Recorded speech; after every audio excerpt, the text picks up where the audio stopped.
Welcome back to another episode of 3x3 Hustle Hype. This is your host, 3x3 Asia Cup champion from Australia, Greg Hire.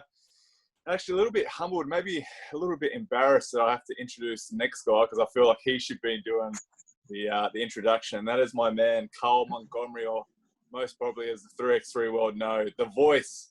Mate, how the heck are you going? Man, I'm managing, I'm maintaining. And listen, I didn't mind the intro you just did. It was good. You know what I'm saying? And from my perspective, I'm still digging the accent.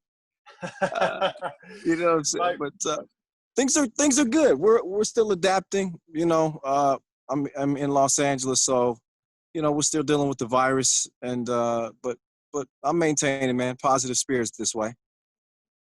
Absolutely. Before we go back to how you started, and obviously, I feel part and parcel of the excitement behind 3x3 is having you behind the mic, giving a little bit of maybe a professional glimpse of what it is, but the anecdotes, the highlights, the nicknames. I want to go back to maybe a little bit of a somber note, and I'm not really a somber guy, so we'll move on. But, I mean, how has this year been? You'd be right now, or maybe thereabouts in Tokyo.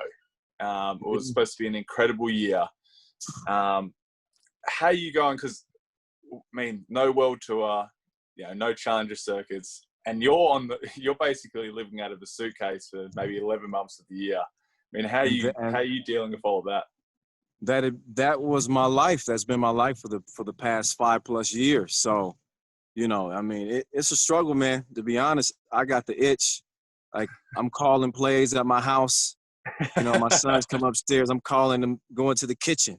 I mean, whatever I can do, just to kind of, keep some sort of a rhythm. It's hard, and I miss the game, and especially, our palate was so wet. We're waiting for the Olympics.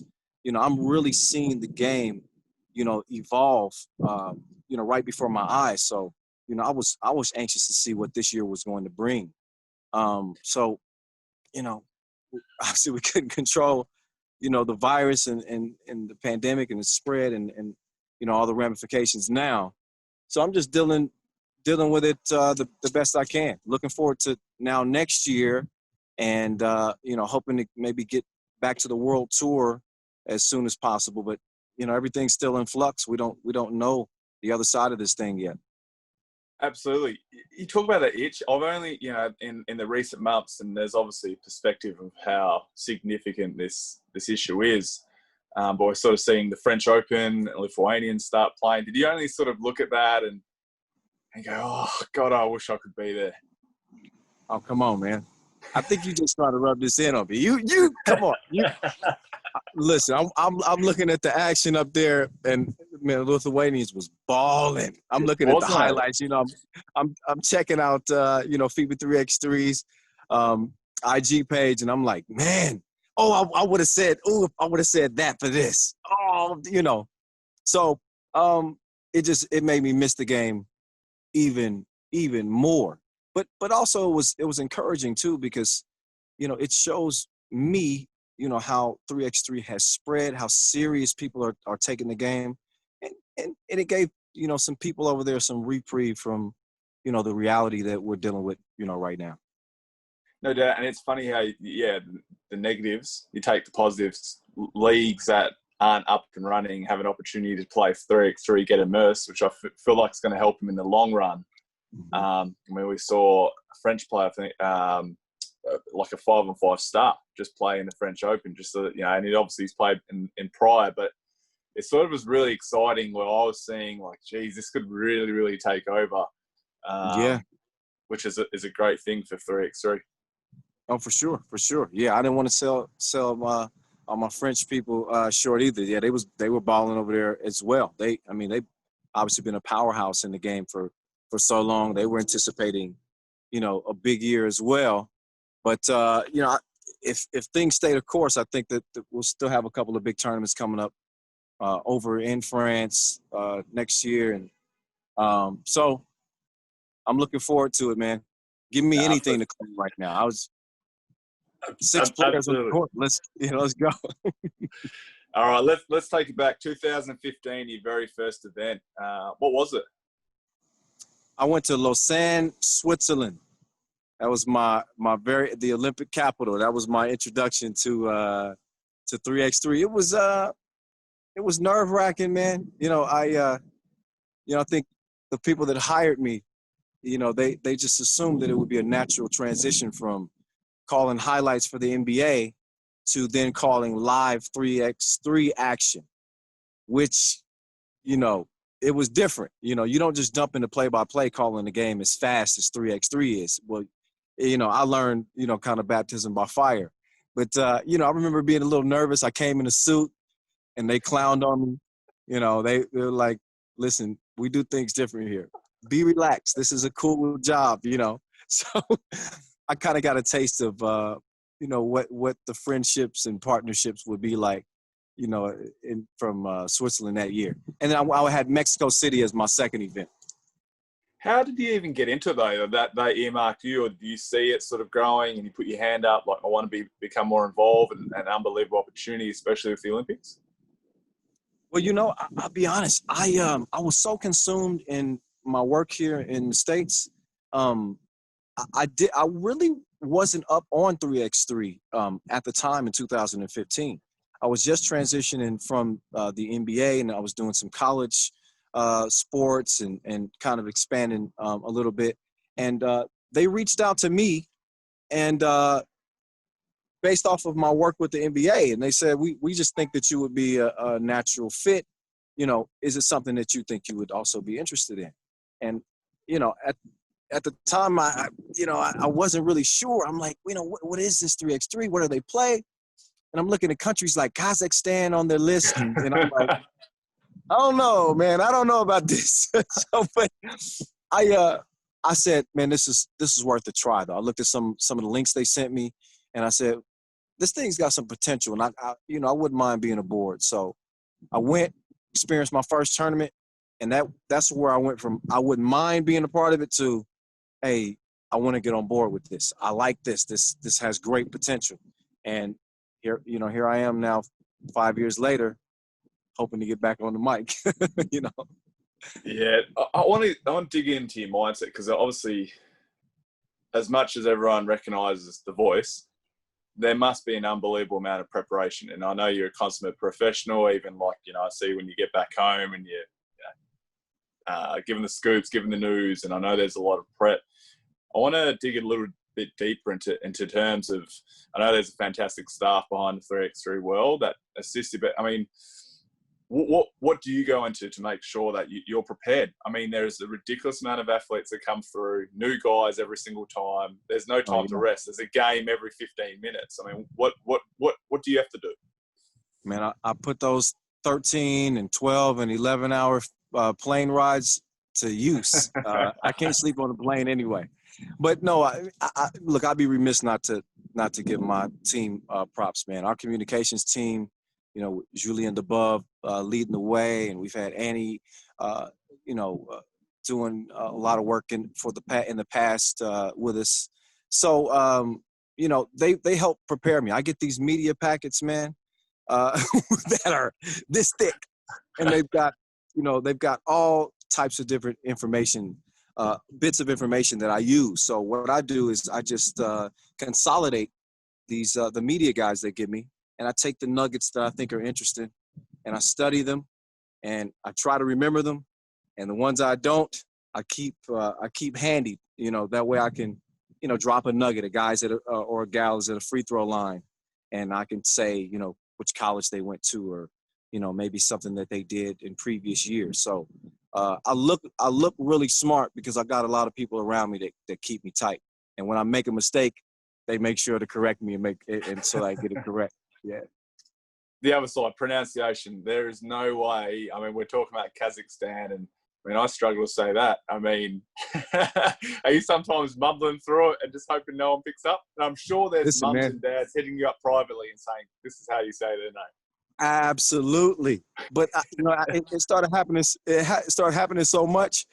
I just started telling people on the broadcast, contact me on this account and let me know if I'm saying name wrong. And man, so many people reached out from so many different countries. They would send me voice messages, really telling me how to pronounce it or where you're going wrong. And, people spell it out phonetically for me different times. So, I've gotten a lot of help. And look, to this day, I still butcher names. I apologize in advance, but I think the people that are listening they know I'm trying my damn best. So, I'm not intentionally trying to slaughter a name. There's no doubt. The mate, the famous catchphrases. So obviously, I want to take your money maker. But Disco Dom Jones. I mean, are these?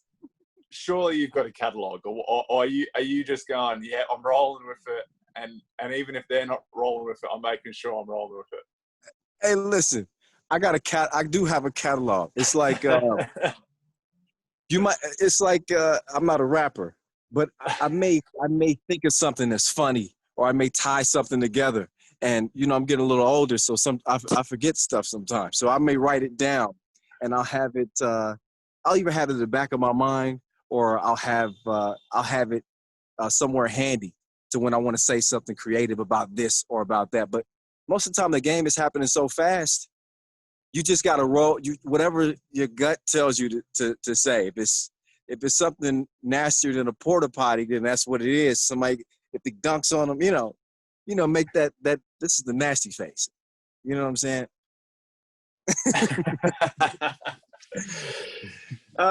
Yeah, I've really touched on it. I think this is the intimacy of the tournament, right? We hang out a lot.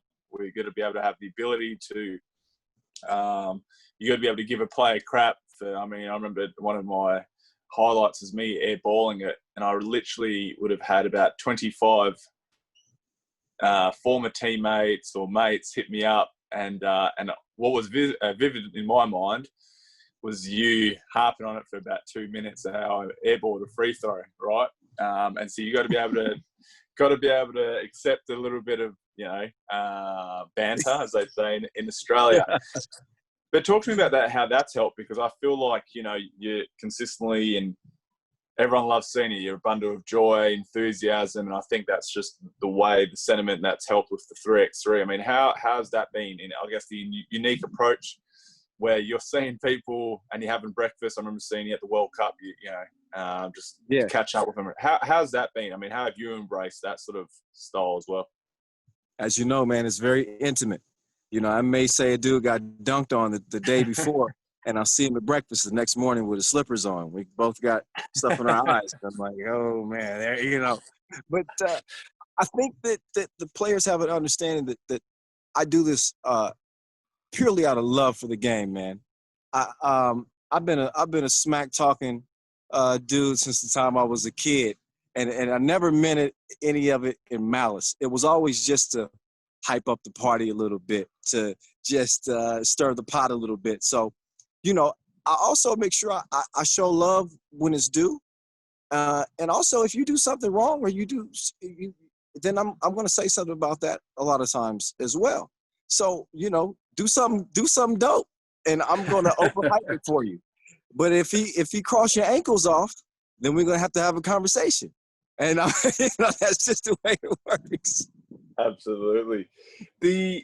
How far do you go into the unique storytelling of it all? Because 3x3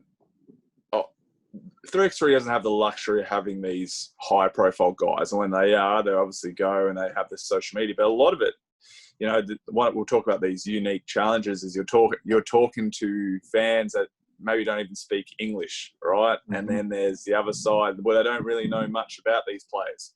They're absolute superstars in the 3x3 world, but then when they go back home, in the traditional 5-on-5, then they're no bigger than anyone else. I mean, how much do you delve into the storytelling side of it and trying to elevate these guys to be the superstars they are? Well, the goal is to always tell more stories. It's what makes the game unique. It's what gives the game some complexion, some flavor. And it's what I think fans yearn for. It's one thing to watch a guy play well. and you can develop a relationship following this person and becoming a fan of this person by the way they play. But oftentimes when you see their journey, or when you see Greg Hire and what he's doing off the court in terms of mental health, then it gives fans an opportunity to see that other side, and it makes those players even more endearing. You know what I mean? So, I think that the effort is the goal is to always put even more effort into telling those stories. Especially with the Olympic platform. Introducing the 3x3 to a global scale obviously there's nothing bigger than the Olympics. Then we can highlight a lot of those stories, and I think people will fall in love with the game itself, just the structure of the game. But then they'll also start to fall in love with some of those individual players when they look at their journey and how they've got to where they've come to. You just touched on the Olympics. Have you been to one yet, or is this going to be your first one? Man, I've only covered Olympics from studio remotely in Alabama. I've never been to an Olympic Games. It's something I definitely have on my goal list for my career. It would have been checked off by now. But yeah, next year, yeah. So no doubt that's going to be a highlight. What's been your highlights throughout your career? I mean, what's been favorite location? I mean, were you waking up in a Mongolian mountain? Did you ever think that was going to be your career trajectory? Man, I can't tell you. Absolutely not, man. That's why I just sometimes it's almost like I just take my hand off the wheel, because when I start trying to steer, that's when things get I've been incredibly blessed. This was never an intention of mine. I'll be honest. I grew up so poor, man. A passport wasn't even feasible. I didn't even think about having the ability to travel outside of the United States. I was hardly ever making it outside of my city. So now I've been, to 20 plus countries, from Abu Dhabi to Manila, Philippines to, I've been to China maybe 12 times in the past 5 years. I've been all over Asia, Japan, and just talking about it, it makes me smile, because a cat like me is supposed to be able to do stuff like that. I mean, but here I am. I got friends over in Australia. I'm making plans to get out to Australia. Mate, we would have you in a heartbeat, and I'd make sure you have a damn good time. And I do love that, because I remember seeing a few times, like, you start bringing out your family to a couple of trips. I remember, like, you just spoke about off air, your little fella and yourself. I mean, you talked about your background. I mean, was that pretty special to sort of, I saw me even behind the mic. I mean, how was that? Yeah. Sort of a pinch me moment, like, to be able to do something that special with your family? Man, it's hard to put it to words. It's, I think, this opportunity with FIBA, coming from the NBA, I've gotten so many different tastes of covering the sporting world. I was in studio, working with NBA players that I grew up idolizing, Gary Payton, and I'm sitting next to Chris Webber and Charles Barkley, and I'm doing work with them. And that was just the apex. I didn't think it got bigger than that. But FIBA, the ability to travel and experience different people from different cultures, has done more for my personal life than, I mean, anything else in my career, and to now be able to share it with my family. I mean, it's invaluable to me. I knew once I went over to Switzerland that first time, and I walked up Lake Léman, which I thought was Lake Geneva, but it's just beautiful. And I said, I would love for my kids to one day be able to see something like this. And now my son's been to China, and my wife and daughter have been to the Philippines with me, and we've been a bunch of different places, Prague and Spain. Man, it's been a dream. No, that is special, no doubt. I understand that family connection. Hopefully I'm not cutting it. It's actually just started bucketing down where I'm at. Talk to me, favorite event you've ever hosted? Woo! It's been some good ones. I had one of my more memorable ones was the U18 World Cup in Astana, Kazakhstan. We got hit with what seemed like a tornado or something.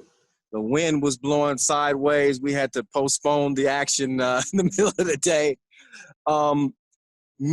Man, that World Cup in Nantes was outstanding. The frigid 2017 World Cup final in China, Beijing, another one that sticks out to me. You know, even the World Cup qualifier. I know there's in Puerto Rico. I thought that was a really competitive tournament. I love that. I mean, obviously, you know, you guys did Australia represented there, so man, you know, I know it's a watered down answer, but there's been a lot. Maybe my favorite city, I'll go with Lausanne, Switzerland. It's just beautiful. Do you feel like when you're in the world tour in Los Angeles, sort of that a sense of pride, like you bring this to America, which generally isn't a powerhouse? Like in that sort of that realm. Yeah, I think if you talk to a lot of the FIBA execs, I've been saying for several years now, man, God, you know, I want us to get this going here in the States. You know, I think, you know, once they catch a whiff of this, I know that we tend to be focused on the 5-on-5 game, but I'm telling you, we hit the big cities here, which they had done prior. I think they had Chicago and Miami before, but, you know, man, so when I found out it was coming to LA, I said, oh, yeah, we got to represent. And I wanted to make sure I stepped my game up, too. Like, you know, this is my backyard now. This is where I call home now. So I took a lot of pride in that, man. Absolutely. Before we're going to obviously have to touch on the Australian team, and I know obviously the women's team is doing really special things. Have you think about when you very first started? There's been a few players, and I haven't seen even. It's been pretty cool during this time. You know, the social media pages, 3x3 and IG, they sort of rehash people that played, and you're like, wow, it's like. I mean, they're doing some things in, say, the NBA world, or you know, the Euro leagues.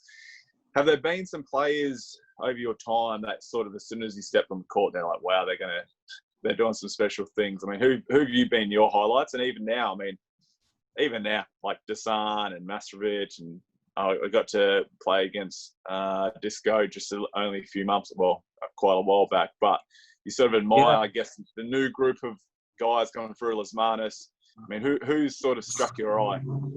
Man, we have an abundance of talent, and you do have a guy like Damo coming off an MVP season last year. I think he got plenty left in the tank. I think you know, looking at a lot of the Lithuanian players, you know, Marius Užupis, I think is another kind of up and comer, a guy that can take over a game, and it's going to be interesting to see for me, Carlos Lasmanis. He's another guy that's right on the cusp. People are saying, okay, is Dusan still who's going to overtake? Carlos Lasmanis is one of those guys that's been in the conversation. Got injured, unfortunately, last year, so he'll be coming back. There's he's escaping me right now, his name, but young Slovenian player. Yep. He's on a come up.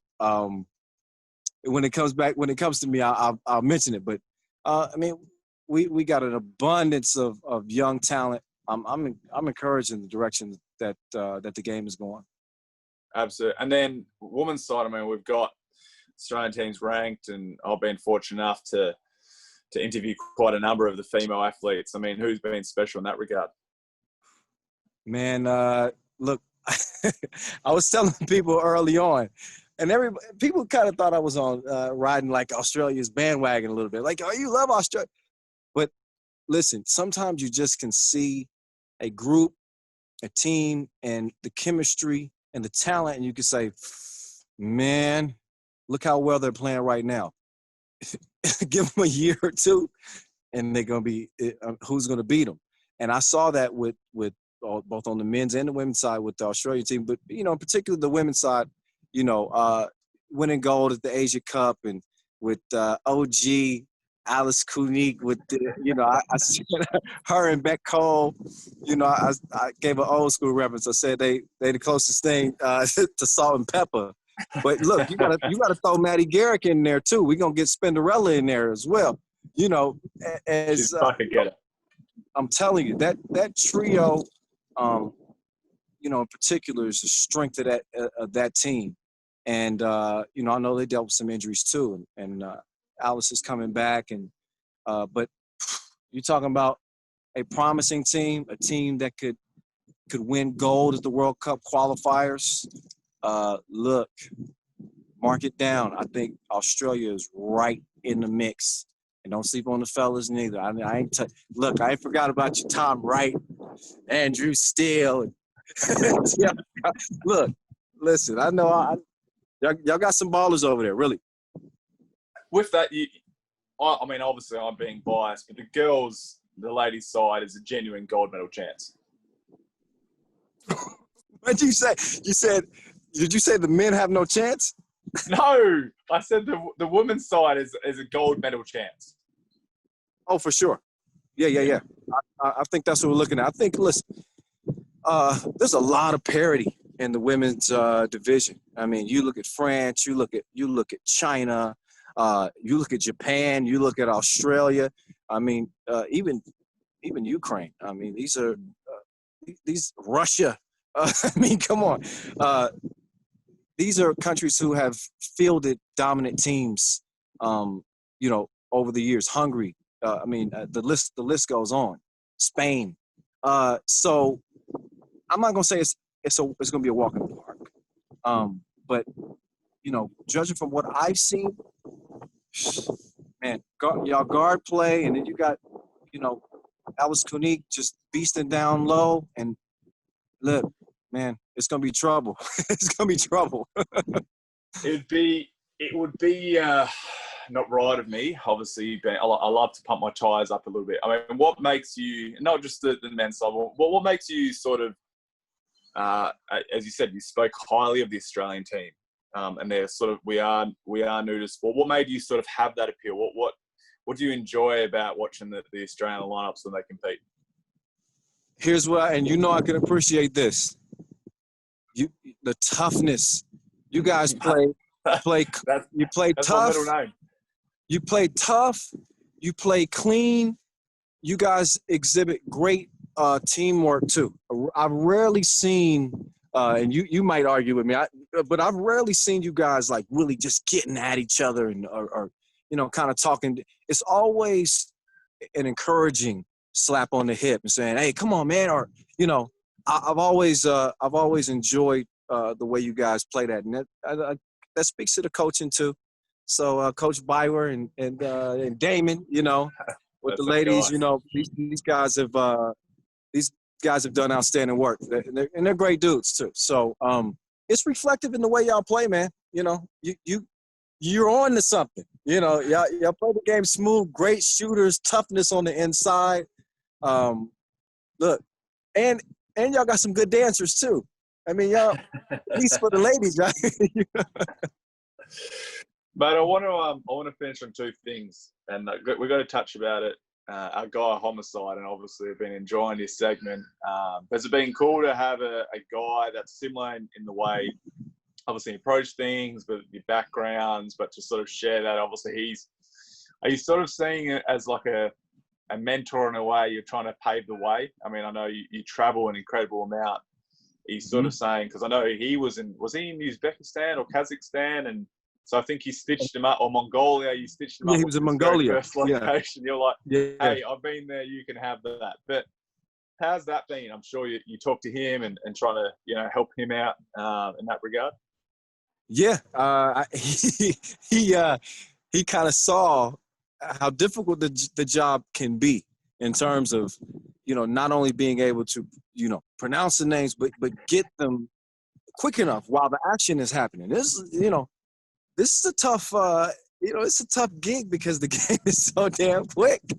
But yeah, we rapped about it. We talked prior to and after, you know, and we stayed in contact since then. So we kind of knew that 10-minute sprint was something that was, you know, in the makings.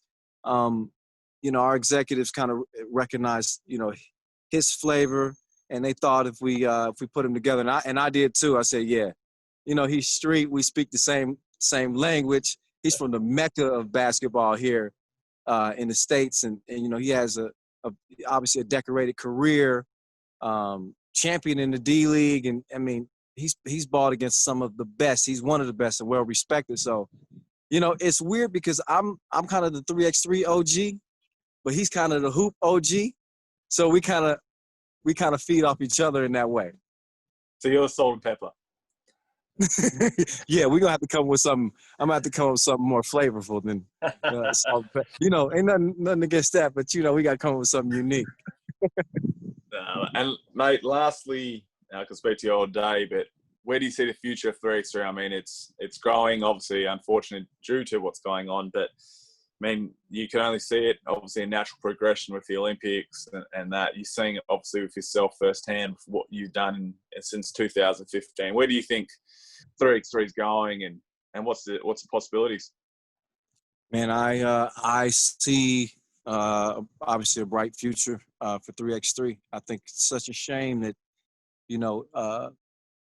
coronavirus delayed the sporting world at large being able to see us in the Olympics this year. But listen, everything's been put on hold. So I think like I was saying leading up to this year, this Olympic year is so important in terms of launching this sport, in terms of its credibility, its likability amongst fans. I'm someone who's hooped in the States my whole life, and again, we're born and bred 5-on-5, and it's hard to tear us away from that form of basketball. But someone who's covered the NBA, and I've seen that game played at the highest level, I mean, 3x3 could take over. I think that it fits right in line with where we are in terms of our society. We want things quick. We like exciting, and we don't like it too long. We don't want to sit for too. So you're getting quick results. You got a quick shot clock. You got a quick game, instant highlights. It's perfect. All that the world needs to see it is on the Olympic stage. And then I think it catches fire. I think it's going to be huge. Kids are going to want to play.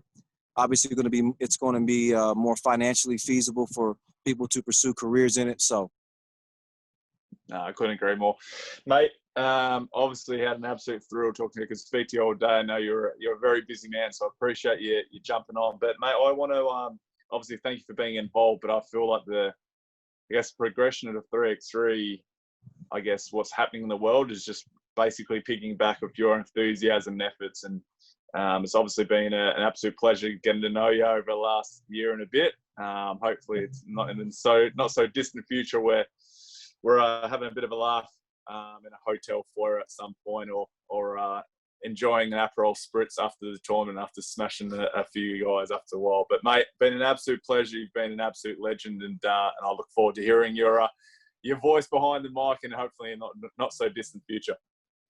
No doubt, mate. Right back at you, man. Hope to be seeing you soon. Sounds good, brother. Sounds good. Well, to everyone else, thank you for tuning in for another episode of 3x3 Hustle Hot. Head to our social media on Instagram, Twitter, Facebook, whatever you might. But otherwise, thanks again, The Voice. Talk to you soon, bro. Yes, sir, man.